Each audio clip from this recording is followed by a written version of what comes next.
مسیح موعود علیہ السلام کے الفاظ میں یہ ہے، بدگمانی کی باتیں مت کرو اور ناعیبوں کو کریت کر پوچھو، ایک دوسرے کا گلہ مت کرو، کسی کی نسبت وہ بہتان یا الزام مت لگاؤ جس کا تمہارے پاس کوئی ثبوت نہیں، اور یاد رکھو کہ ہر ایک عضو سے مواخذہ ہوگا اور کان، آنکھ، دل ہر ایک سے پوچھا جائے گا۔ حضرت مسیح موعود علیہ السلام فرماتے ہیں، دل تو اللہ تعالیٰ کی صندوقچی ہوتا ہے اور اس کی کنجی اس کے پاس ہوتی ہے، کسی کو کیا خبر کہ اس کے اندر کیا ہے، تو خواہ اپنے آپ کو گناہ میں ڈالنا کیا فائدہ۔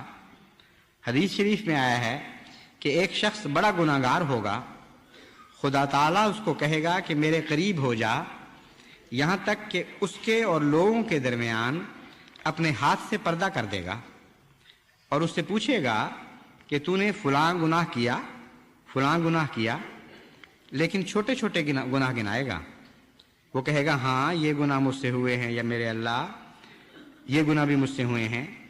تو خدا تعالیٰ فرمائے گا کہ اچھا، آج کے دن میں نے تیرے سب گناہ معاف کیے اور ہر ایک گناہ کے بدلے 10 نیکیوں کا ثواب دیا۔ تب وہ بندہ سوچے گا کہ جب ان چھوٹے چھوٹے گناہوں کا 10 نیکیوں کا ثواب ملا ہے تو بڑے بڑے گناہوں کا تو بہت ہی ثواب ملے گا۔ یہ سوچ کر وہ بندہ خود ہی اپنے بڑے بڑے گناہ گنائے گا کہ اے خدا، میں نے تو یہ گناہ بھی کیا تھا اور یہ گناہ بھی کیا تھا اور یہ بھی کیا تھا۔ تب اللہ تعالیٰ اس کی بات سن کر ہنسے گا اور فرمائے گا کہ دیکھو، میری مہربانی کی وجہ سے یہ بندہ ایسا دلیر ہو گیا ہے کہ اپنے گناہ خود ہی بتلاتا ہے۔ پھر اسے حکم دے گا کہ جا بہشت کے 8 دروازوں میں سے جس سے تیری طبیعت چاہے داخل ہو جا۔ تو کیا خبر ہے کہ خدا تعالیٰ کا اس سے کیا سلوک ہے یا اس کے دل میں کیا ہے۔ اس لیے غیبت کرنے سے بکلی پرہیز کرنا چاہیے۔ یہ جو حدیث ہے اس سے پہلے ایک اور روایت سے بھی آئی ہے مختلف الفاظ کے ساتھ، اور وہاں بھی آن حضرت صلی اللہ علیہ وآلہ وسلم نے ستاری سے قائم کیا تھا اس کا تعلق۔ فرمایا تھا جو شخص دنیا میں ستاری سے پیش آتا ہے اور لوگوں کے گناہوں کا ذکر نہیں کرتا دوسروں سے اور پردہ پوشی سے کام لیتا ہے، اس کے ساتھ خدا یہ سلوک فرمائے گا۔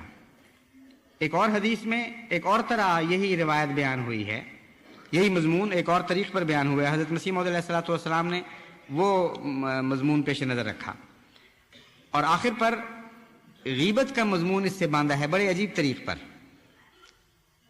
آپ کا منشاء مبارک یہ ہے کہ اللہ تعالیٰ کا دلوں سے اپنا ایک تعلق اور ایک سلوک ہے، اور وہ دلوں کی اندرونی کیفیات کو جانتا ہے۔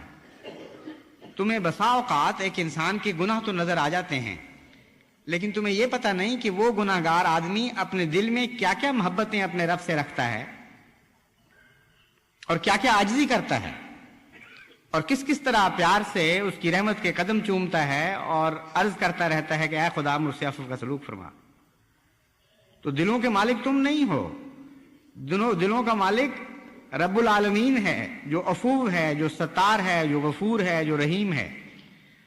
وہ بعض دفعہ ایسے گناہگار لوگوں کے دلوں کے پر نظر رکھتے ہوئے ان کی بعض مخفی خوبیوں پر نگاہ کرتے ہوئے یہ فیصلہ بھی فرما لیتا ہے کہ ان کی نیکیوں ہی کا نہیں، ان کی بدیوں کا بھی میں اجر دوں گا اور اچھا اجر دوں گا، اور تم اپنی بدبختی میں اس کے متعلق بری باتیں کہتے رہتے ہو، برے برے لفظ بولتے رہتے ہو، اس کے متعلق دل آزاری کی کوشش کرتے رہتے ہو۔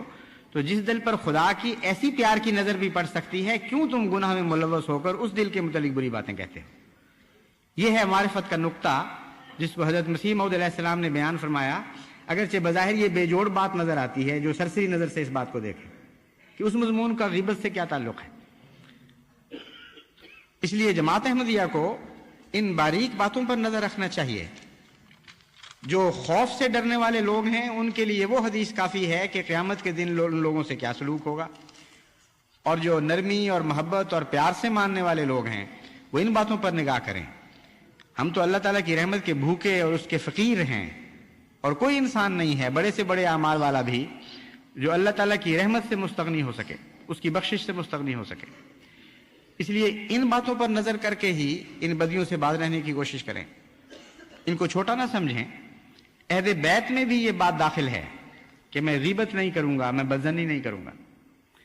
لیکن کچھ ایسا چسکا ہے، ایسی مصیبت ہے یہ بیماری کہ گھر گھر میں سینے سینے میں داخل ہوئی ہے، اور اتنی عادت ہے خصوصاً عورتوں میں کہ وہ برداشت نہیں ہوتا ان سے کہ کسی کی برائی دیکھیں یا سنیں اور وہ آگے نہ پہنچائیں. دیکھ کر پہنچانا بھی بہت بری بات ہے، لیکن سن کر پہنچانا تو افک بھی بن جاتا ہے اور غیبت بھی بن جاتی ہے. اور پھر چسکے پورے کرنے کے لیے وہ پھر زن بھی کرتی ہیں اور من گھڑت باتیں بنا کر بہتان میں بھی داخل ہو جاتی ہیں. اور یہ بیماری مردوں میں بھی آتی ہے، اور اس کے نتیجے میں ہمارے معاشرے کا بہت برا حال ہے.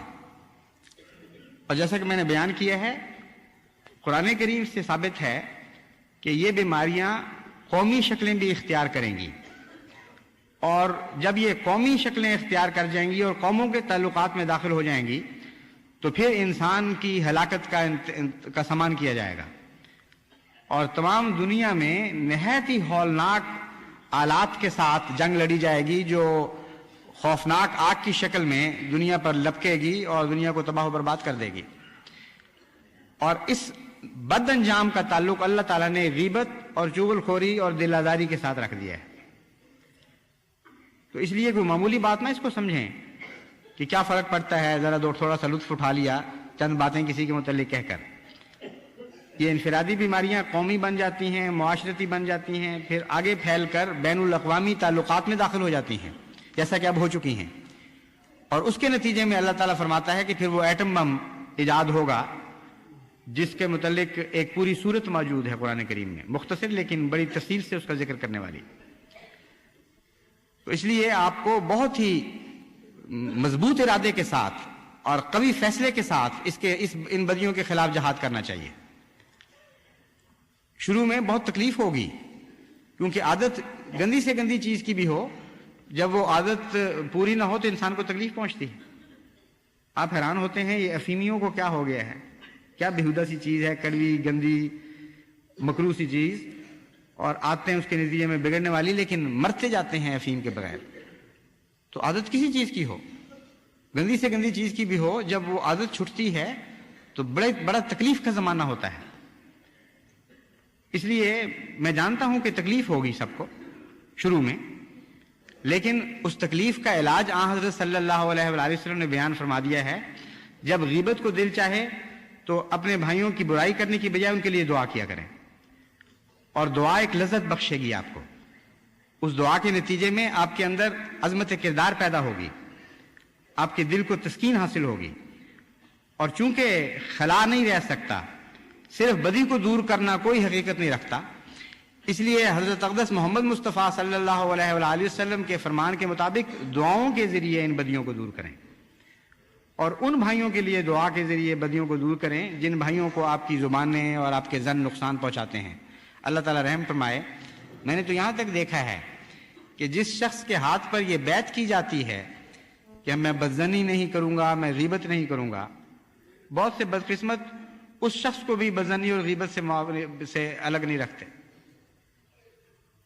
چھوٹی چھوٹی آزمائشوں میں پڑھ کر بھی بدظنی شروع کر دیتے ہیں. کوئی مقدمے کا فیصلہ ہو تو کہنے لگ جاتے ہیں کہ اس نے یک طرفہ بات سنی ہے، اس لیے یہ فیصلہ ہمارے خلاف دے دیا. فلاں خاندان سے تعلقات تھے، اس لیے اس نے ہمارے خلاف یہ فیصلہ دے دیا. تو یہ ایسی بلا ہے بدظنی کہ جس ہاتھ پر بیعت کی جاتی ہے کہ ہم بدظنی نہیں کریں گے اور غیبت نہیں کریں گے، اسی ہاتھ کو بدظنی کے چاقوں سے کاٹا جاتا ہے. تو اس لیے بہت مستعد ہونے کی ضرورت ہے اور بہت دعاؤں کی ضرورت ہے. ایک مہم کا عالمی سطح پر جماعت کو آغاز کر دینا چاہیے کہ ہم غیبت نہیں کریں گے اور